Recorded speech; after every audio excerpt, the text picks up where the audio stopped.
రోజు లోకేష్ గారి ప్రసంగం ఆసక్తిగా కొనసాగింది. నరేంద్ర మోదీ గారి ప్రసంగం తర్వాత అంతగా ఆకట్టుకున్నటువంటి ప్రసంగం ఎవరిది అంటే లోకేష్ గారిది. ఆయన తెలుగులోకి అనువదించుకుంటూ చెప్పాల్సిన కొన్ని అంశాలని చాలా క్రియాశీలకంగా మోదీ గారు చెప్పారు. అట్లాగే లోకేష్ గారు కూడా ఈసారి ఆయన మోదీ గారిని ప్రశంసిస్తూనే ఆయన చెప్పాలనుకున్నటువంటి అంశాలను కూడా ఆయన తెలియజేశారు. ఒక్క పాయింట్లో ఆయన ఒక్క పాకిస్తాన్ కాదు 100 పాకిస్తాన్లు వచ్చినా కూడా భారత్ని ఏమీ చేయలేరు అనేటువంటి మెసేజ్నిచ్చి భారత్ దగ్గర మోడీ అనేటువంటి ఒక మిసైల్ ఉంది అని చెప్పడంతో ఒక్కసారిగా ఆ మొత్తం అటెన్షన్ని తన వైపు తీసుకోగలిగారు.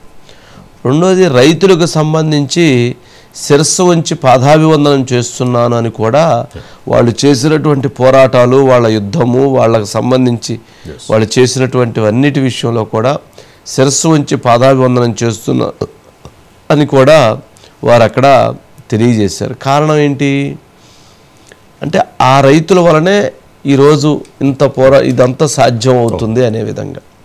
అట్లాగే ఒకసారి ఆ బైట్స్ ఉన్నాయి సార్, లోకేష్ గారి బైట్స్ ప్లీజ్. పాకిస్తాన్ గీత దాటింది, అమాయకుల్ని చంపింది, చాలా పెద్ద తప్పు చేసింది. ఒక్క పాకిస్తాన్ కాదు, 100 పాకిస్తాన్లకు సమాధానం చెప్పే ఒక్క మిసైల్ మన దగ్గర ఉంది. ఆ మిసైల్ ఏంటో తెలుసా?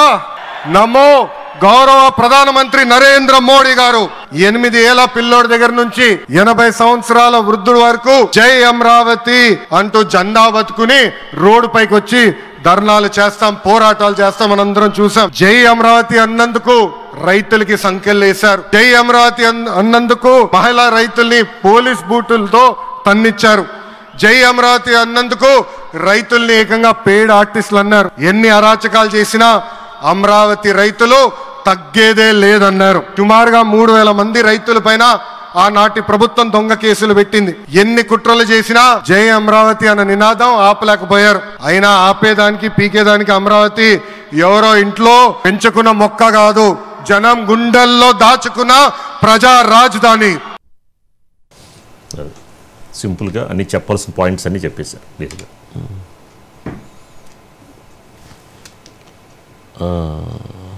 అజిత్ గారు ఉన్నట్టున్నారు. అజిత్ గారు గుడ్ ఈవినింగ్ అండి. మొత్తానికి అమరావతి అంటే మరొకసారి అంటే మనం అంటే ఏదైనా రాష్ట్ర రాజధాని విషయంలో ప్రజలకు ఆసక్తి ఉంటుంది, చాలా చర్చ జరుగుతుంది, చాలా అంశాలు ఉంటాయి. అట్లాగే అమరావతి రాజధాని విషయంలో ఇంకా చాలా ప్రత్యేకతలు ఉన్నాయి. అంటే ల్యాండ్ పూలింగ్ అనేటువంటిది ఒకటి, అట్లాగే ప్రపంచంలోనే ది బెస్ట్ టాప్ 5 రాజధానుల్లో ఒకటని, అధునాతనమైనటువంటి కట్టడాలు, అధునాతనమైనటువంటి రోడ్లు, అంటే అన్ని టెక్నాలజీని ఉపయోగిస్తూ ముందుకు వెళుతున్నటువంటి ఈ పరిస్థితి. దీని మీద అంటే ఇందా లోకేష్ గారు మాట్లాడినటువంటి అంశంలో కూడా ఎవరో పీకితే పోయేది కాదు, ఇది గుండెల్లో ఉన్నటువంటిది అని కూడా చెప్పాడు. రైతుల విషయంలో అలాగే చెప్పారు. ఏంటి అజిత్ గారు ఎట్లా చూడాలి? వంశీ గారు అంటే ఒక రకంగా ఈరోజు అమరావతి రీస్టార్ట్ సభలో లోకేష్ ఒక యువ గళం అంటారు కదా, ఆయన యాక్చువల్గా యువగళమే ఆయన బ్రాండ్. అలాంటిది యువతని ఉరకలెత్తించే, పరుగులెత్తించే ఒక స్పీచ్ అని ఇచ్చారు. ముఖ్యంగా ఇటు దేశభక్తికి సంబంధించి కానీ, దేశానికి సంబంధించి కానీ, అదేవిధంగా ప్రధాని నరేంద్ర మోడీకి సంబంధించి కానీ ఫస్ట్ అవి చెప్పారు. అందులో ప్రధానంగా ఆయన తలుచుకుంటే పాకిస్తాన్ వరల్డ్ మ్యాప్లో లేకుండా పోతుంది అని చెప్పి, వాస్తవానికి ఈరోజు పాకిస్తాన్లో జరుగుతున్న పరిణామాలు కూడా కొంత దాన్ని నిజం చేసే మొత్తం కూడా పరిస్థితులు కనిపిస్తున్నాయి. దాంతోపాటు ఒక నమో మంత్రం ఈ దేశ అభివృద్ధికే కాదు రాష్ట్రానికి సంబంధించి కూడా అమరావతి కోసం ఆ నమో మంత్రం అనేది పనిచేసిందంటూ స్టార్టింగే నమో అమరావతి నమో అమరావతి అని చెప్పారు. ఏంటండి అంటే ఓం నమో అని చెప్పిన మోదీ గారిని నమో దాంతో తీసుకురావడానికి ఉద్దేశం ఏంటి అంటే నార్త్లో పిలుస్తుంటారు, సౌత్లో జనరల్గా తక్కువ మోదీ గారిని, కానీ ఇక్కడ పూర్తిగా ఆయన ఆ ట్రాన్స్లో తీసుకెళ్లారేంటి? ఎస్ వంశీ గారు అంటే ఒకటి నమో అనేది నరేంద్ర మోడీ, నార్త్లో ఆ నమో అనేది జనరల్గా మంత్రం. అదేవిధంగా ఇక్కడ కూడా ఈరోజు తీసుకొని వెళ్ళడానికంటే నిజంగానే కారణం ఉంది.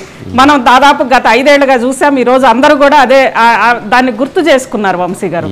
అసలు అమరావతి అనే ఒక రాజధాని నగరాన్ని ఆంధ్రప్రదేశ్కి మొదటి నుంచి కూడా, ఆంధ్రప్రదేశ్ అనేది ఇప్పుడు కాదు వంశీ గారు, ఫస్ట్ ఉమ్మడి ఆంధ్రప్రదేశ్ ఏర్పడక ముందు, అదేవిధంగా అంతకు ముందు 2 రాష్ట్రాలుగా ఉన్నప్పుడు, ఆ తర్వాత కలిసినప్పుడు, తర్వాత విడిపోయినప్పుడు ప్రతిసారి రాజధాని అనేది ప్రశ్నార్థకంగా మారింది వంశీ గారు.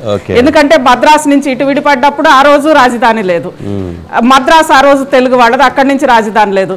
ఆ తర్వాత రాజధాని అటు కర్నూలు అన్నారు, విజయవాడ యాక్చువల్గా విజయవాడ అన్నప్పటికి కూడా రాజకీయ కారణాల రీత్యా కర్నూలుని రాజధాని చేసి అది రాజధానిగా నిలవక మొత్తానికి కుదరక ఆ తర్వాత ఉమ్మడి రాష్ట్రం వచ్చి హైదరాబాద్ రాజధాని, ఇలా ఫస్ట్ నుంచి కూడా ఆంధ్రప్రదేశ్ ప్రజలకి రాజధాని అనేది ఒక క్వశ్చన్ మార్క్గానే తయారైంది వంశీ గారు. ఆ నేపథ్యంలోనే ఆంధ్రప్రదేశ్ విడిపడగానే రాజధానికి అంత కనెక్ట్ అయ్యారు ఆంధ్రప్రదేశ్ ప్రజలు. రాజధాని అమరావతి అని అనగానే ఆ పేరు కూడా, ఎందుకంటే ప్రపంచ పటంలో, ప్రపంచ చరిత్రలో అమరావతికి ఒక విశిష్టత ఉంది. ఆ విశిష్టతతోటి ఆ పేరును కూడా బాగా కనెక్ట్ అయ్యారు వంశీ గారు. ఆ రోజు రామోజీరావు గారు సూచించారంట కొత్త రాజధానికి అమరావతి అని చెప్పి పేరు పెట్టముని. ఆ పేరుకి అందుకే అసలు జనరల్ గా అమరావతికి ఉన్న చారిత్రక నేపథ్యము రాజధానికి సంబంధించి అంత కనెక్ట్ అయ్యారు.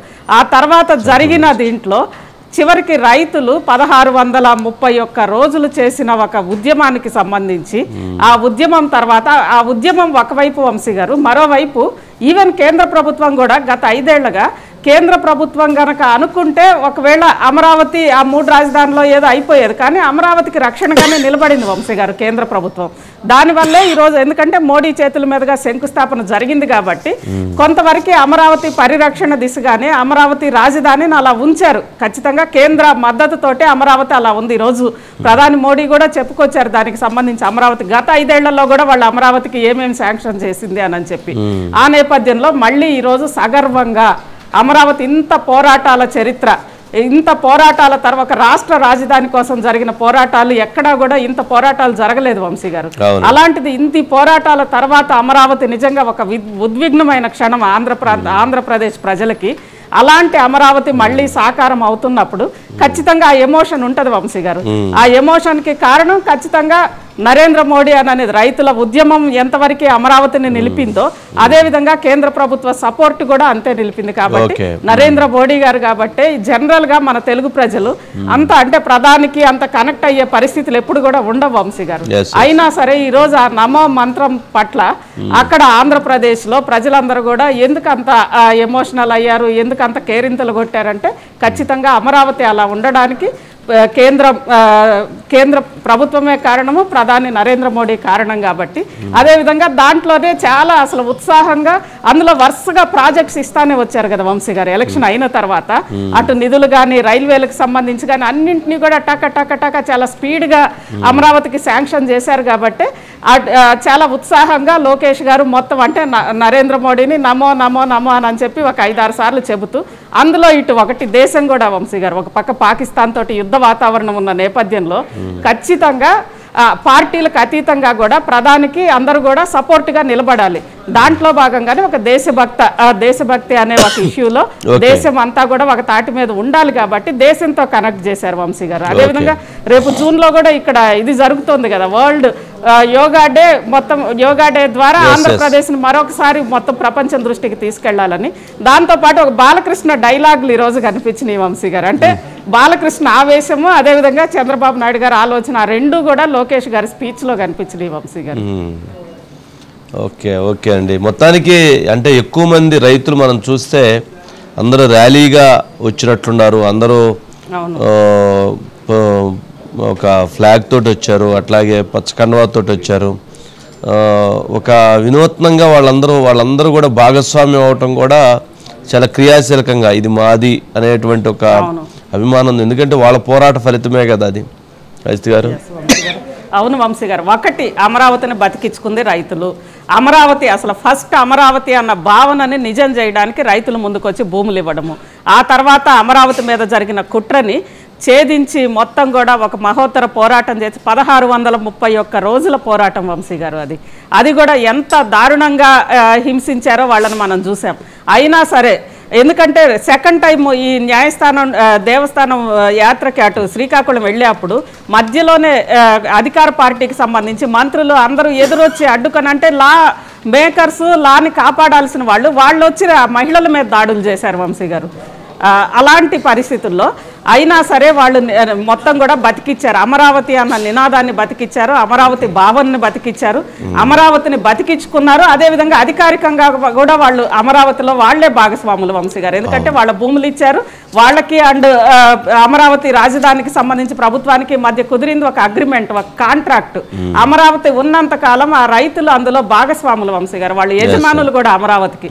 కాబట్టే సరే వాళ్ళ త్యాగము, వాళ్ళ ఈవెన్ వాళ్ళు ఏమంటారు రైట్ రాయల్గా వాళ్ళ ఓనర్షిప్, దాంతోపాటు వాళ్ళ ఉద్యమాలు, వాళ్ళ ఆకాంక్ష అన్నింటినీ మించి చంద్రబాబు నాయుడు గారి సంకల్పం. మొత్తానికి ఈరోజు చాలా సగర్వంగా ఆంధ్రప్రదేశ్ రాజధాని ఏంటి అంటే అమరావతి అని చెప్పుకోగలుగుతున్నాం వంశీ గారు.